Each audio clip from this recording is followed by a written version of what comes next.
Hey, it's Puueds. People always wonder how we still play Geometry Dash to this day. Surely we would get bored of pressing the same button for 10 years. I actually did, so I'm playing levels that don't need clicking. Okay, I can see their point now. Auto levels. They are much like air, they definitely exist. Geometry Dash is a difficult game, and it takes a lot of time and effort to be good at it. Ask anyone who's played the game for a bit, and they'll say, Oh yeah, I beat back on track, but Time Machine's a fucking bitch. from the main levels, each is classified into a difficulty with appropriate facial expressions. Case in point. However, if you explore beyond the main levels, you may notice a rating that's been hidden away. Within the search menu, there's one rating called Auto. To put it simply, auto levels are levels that play themselves. You don't have to do anything to beat them. As you expect, the reward for them isn't very high, since all you have to do is not use this finger or that one, and also every other one. They're an anomaly in the difficulty space, but creating-wise, they can open a ton of new ways to make stuff in Geometry Dash. Stories, movies, animations, or levels made trivially free, it's a unique way to utilize the level editor. You're not building a challenge anymore, but instead an experience. But how did this come to be? Well, first, we should take a look into its history, all the way back to when Geometry Dash was released. Robert Toppler, or RobTop, released Geometry Dash on August 13, 2013 with a level editor that was really simple. And the first documented auto level was uploaded by Manny and was called Best Automatic Level.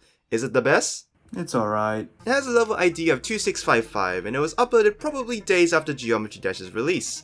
The sync to the level song Dry Out is definitely there, but technically it was the best auto level for its time.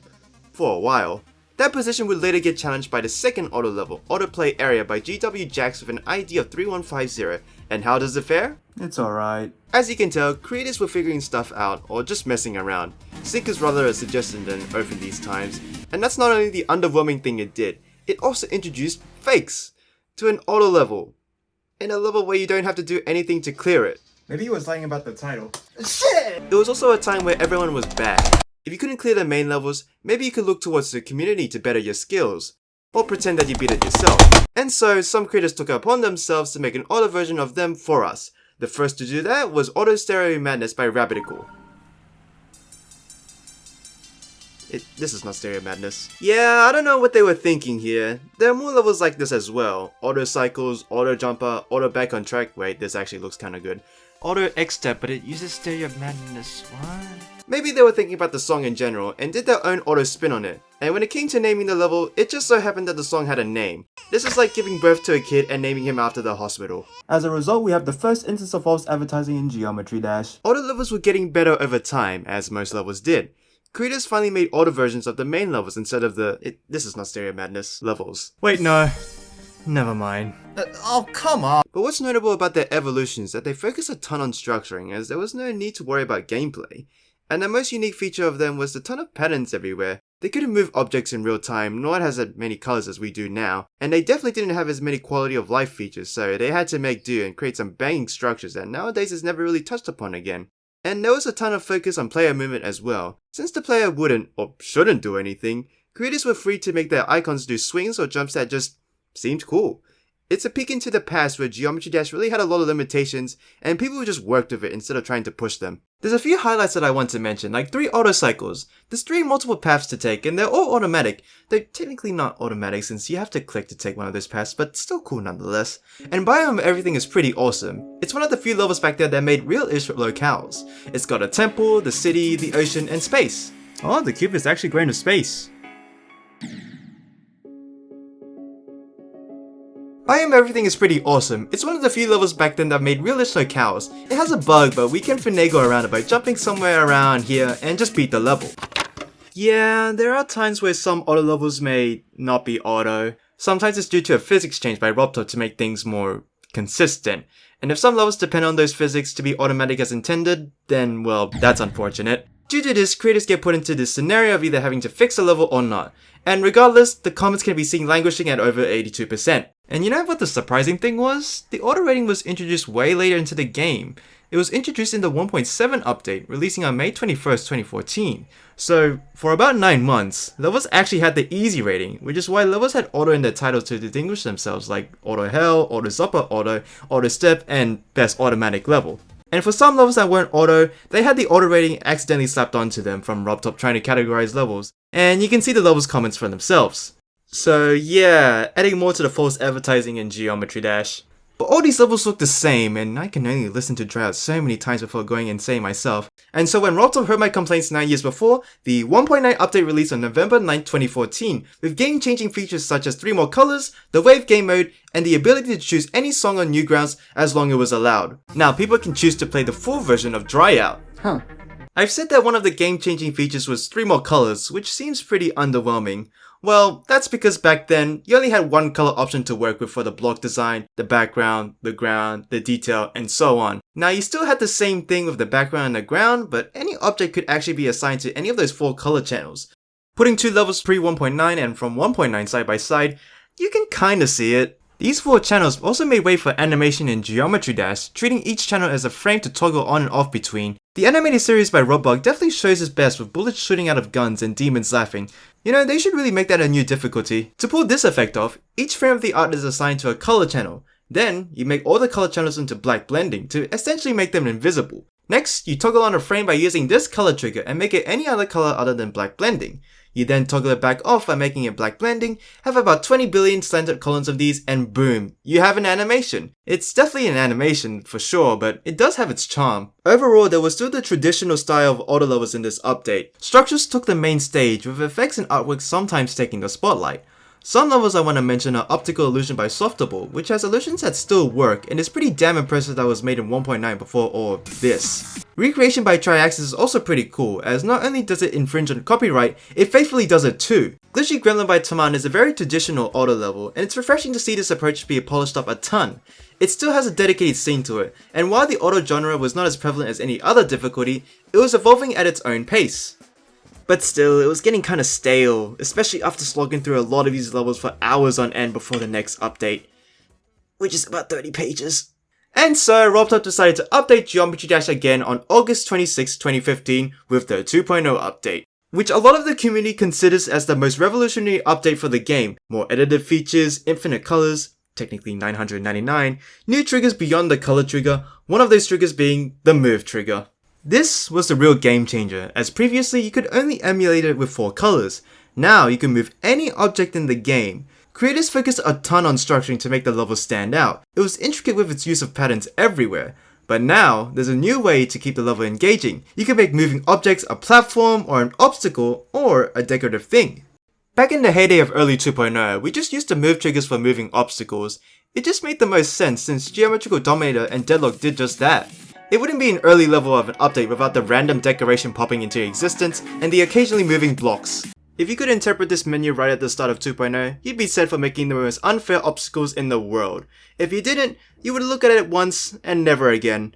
Assigning an object to a group ID, then using the move trigger to move that, and then figuring out its easings, and very occasionally the spawn triggered. Spawn does not mean its definition here, I would explain it later. And not only that, the menu just got scuffed up in the 2.2 update. However, we didn't realize yet that we could use the move trigger to make cutscenes.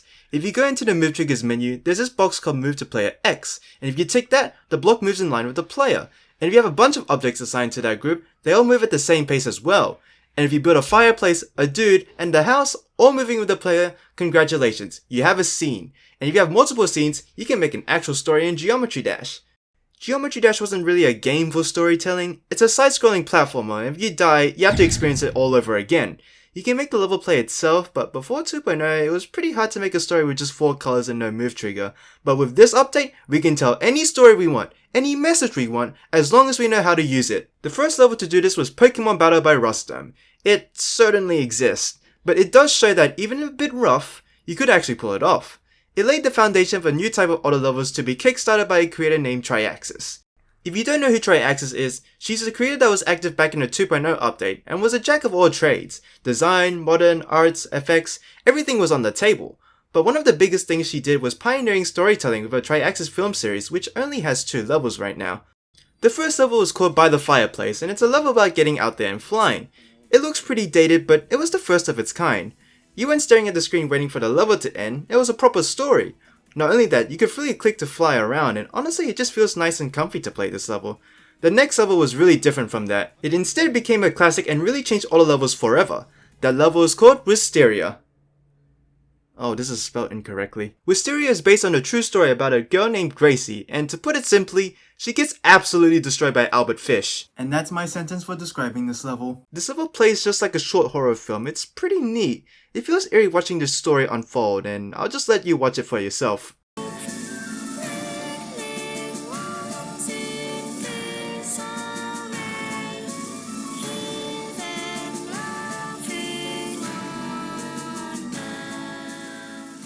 After the level's done, you're left sitting on your seat wondering what on earth it just showed you.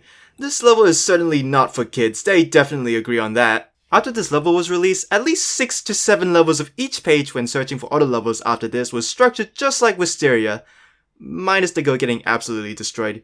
Lipstick Monody by a bunch of W's with an M in between, Mr. Gorn by Ejil, About Nothing by Supunj, Minecraft Story by X8PX, Undertaker's Daughter by JF, I Learn by Girly Dash, Desperado by Galvatron.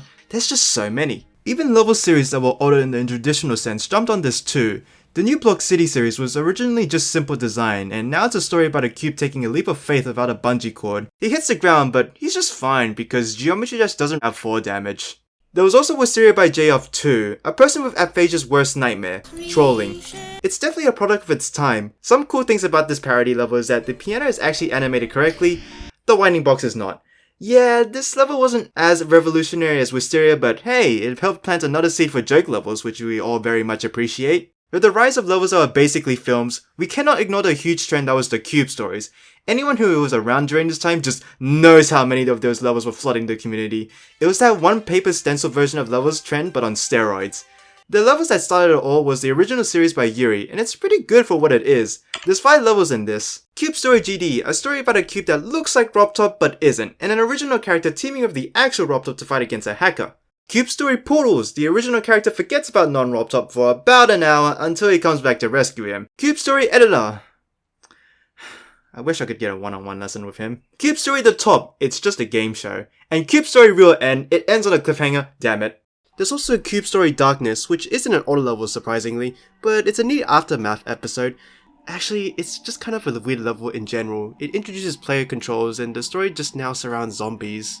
And then there are the rest. It's the fucking non-RobTop guy again, and the other guy you unlock by completing Jumper, and then they team up with the creator's friends and sometimes famous people to defeat the hackers, or the darkness. And that's my 2 sentences for describing this trend. If you were around this time, you either hated it or you were a part of these levels. There was also just a lot of them in general, to the point where everyone was sick of the fact that each level was just the same plot of defeating the hackers. But it is pretty cute, and it was made in a context where everyone just absolutely hated hackers. It seems absurd today since everyone uses hacks now, but the only hacks we had back then were bypassing the object limit, no clip, and just slowing the game's speed. And hackers were just associated with completing levels illegitimate. They cheated their way to 3 digits, and we're not having any of that! Thus, they made their response to it. However juvenile it may look in hindsight. There's a level called the Ruler of Levels by Captain Corby Cube that just takes the piss out of these cube stories, saying basically the same thing I did. It kinda sucks that it ended up like this because Yuri did it pretty good in his time.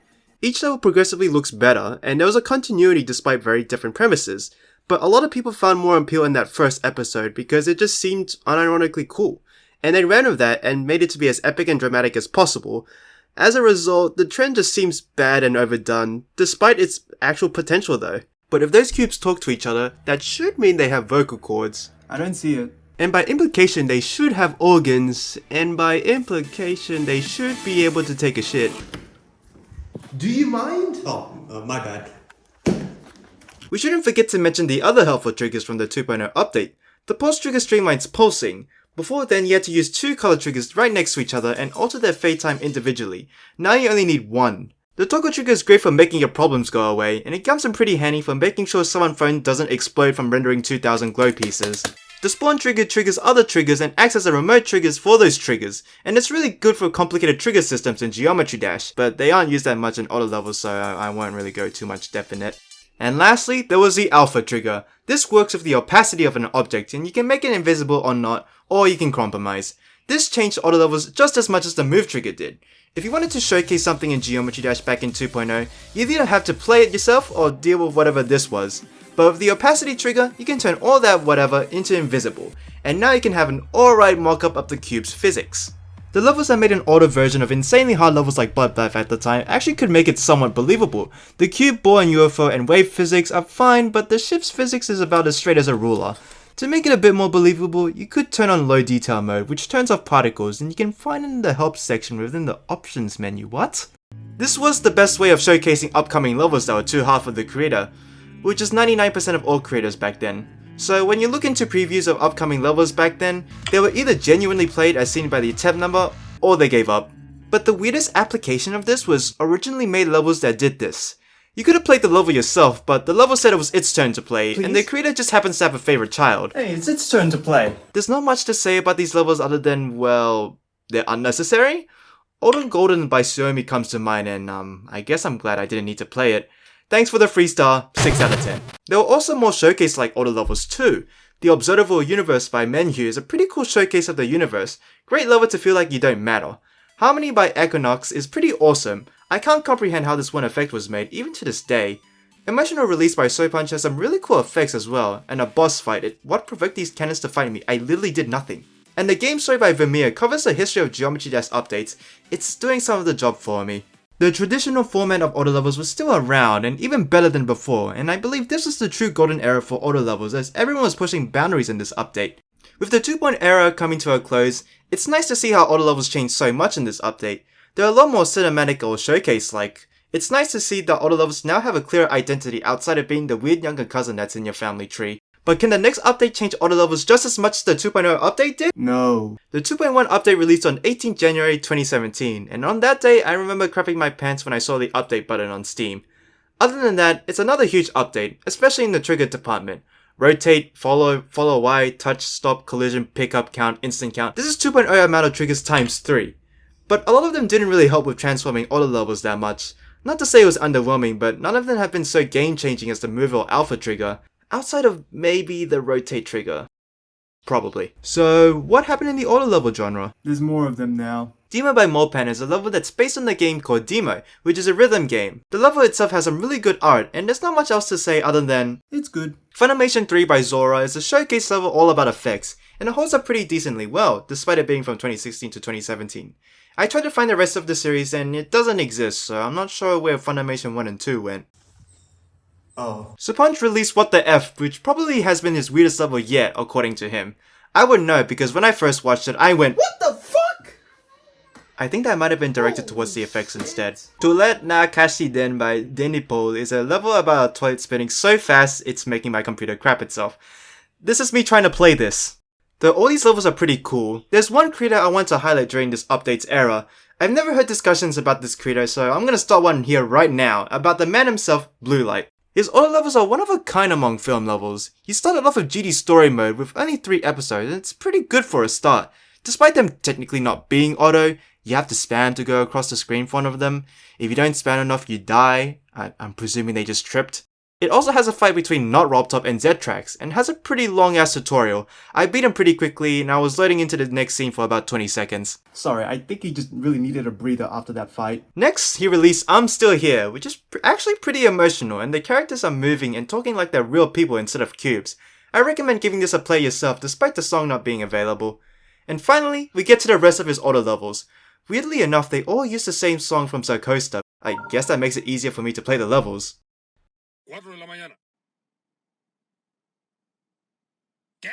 ¡No mames! ¡Ni los pájaros se han levantado! ¡No, nunca! ¡No! 5 de la mañana. Wait, is this really the song? This feels straight out of a skit, and I don't know if Geometry Dash is allowed to use audio like this. Let me search for the song on Newgrounds. Huh. So, somehow, Blue Light managed to make the levels song downloadable straight from Geometry Dash, but it's not the actual song. If you want proof, here's me finding and playing the level myself. It actually works. If you didn't know, I'll give you a crash course on the website Geometry Dash uses to get its custom songs from, Newgrounds. There's the audio tab which you can search for any song, and if it's allowed to be used within the game, you can use that for your level. The actual audio for these levels comes from a guy called Roberto Darka Alatriz, and holy crap, these auto levels replicate his animation so well. And they're really well animated too. And they're really funny. 11 Toast is a level I think we can all relate to very well about not getting the day started, except for maybe the last part. I don't think our lives would be censored if that happened, and it wouldn't happen at 4 PM. Mission Impossible is a story about a dude letting someone steal his monitor and complaining. Then he blows up. This was recommended for ages 12+. 11 Tires was 10. El Perdido is about a dude wanting a burger while also being an immortal spaghetti noodle, while everyone, including himself, is screaming. There's also an actual human in there, and he hates his job and life, something that the working class can get behind. Dia del Nino is a compilation of everything we all did about 8 years ago, being lazy and in a normal spaghetti noodle and more. I would know, I was there 8 years ago as well.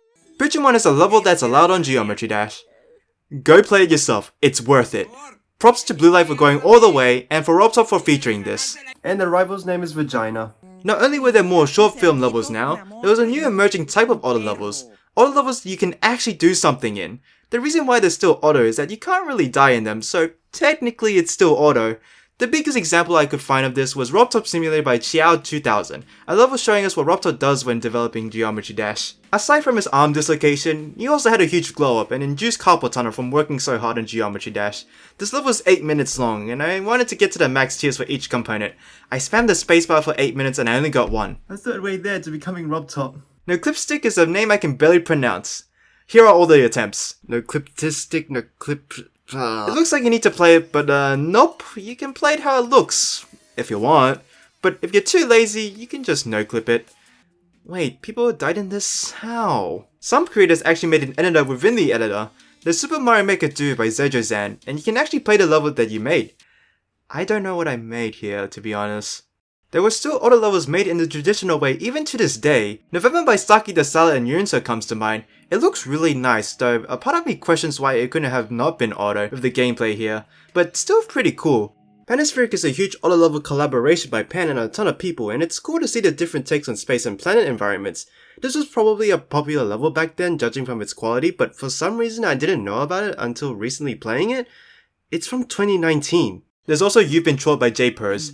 This is still pretty cool, by the way. But with me talking about auto levels for probably 22 minutes by now, they still feel like they just exist sometimes. They can be great, don't get me wrong, but I don't hear much talk about them compared to any other difficulty or even level category. Except maybe 4-star levels. Maybe it's because they're not as exciting as there's no challenge to it. You either beat the level in your first attempt or you rage in your second. The only time I've seen such hype for an auto level back then was in early 2.1 with Serpunja's Hell Depths. It just looks so cinematic and off-putting with its glow usage. We all play levels to have some fun or to challenge ourselves in Geometry Dash. Auto levels flip that on its head by making us slow down and just watch it. It may offer a good visual treat or a unique experience, but once you beat it, you don't really need to play it again. There's no replay value.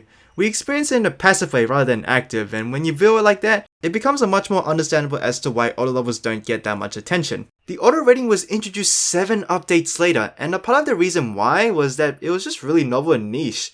People had to make it really clear that it was auto, because their levels just look like any other level. It has the tools to clearly differentiate itself now, but it's still not as popular, because it lacks the most fundamental and compelling aspect of the game to define its identity, challenging level design. But you know what, it's okay. You don't need it to be revolutionary or be a massive force in the game to just be relevant. Auto levels contribute to the game not through huge releases, except for maybe the Triaxis films, but by quietly innovating on its presentation, which inspired other creators to take note for their own levels. It helped creators make awesome visuals, get a feel for telling a story in Geometry Dash, and be more comfortable with the expansive repertoire of triggers. Auto levels exist, but they exist to spice up the variety in Geometry Dash. That's a pretty good reason for existing. There's also another good reason, and it's because I'm lazy and bored, so how about I just beat this level before I go and damn it.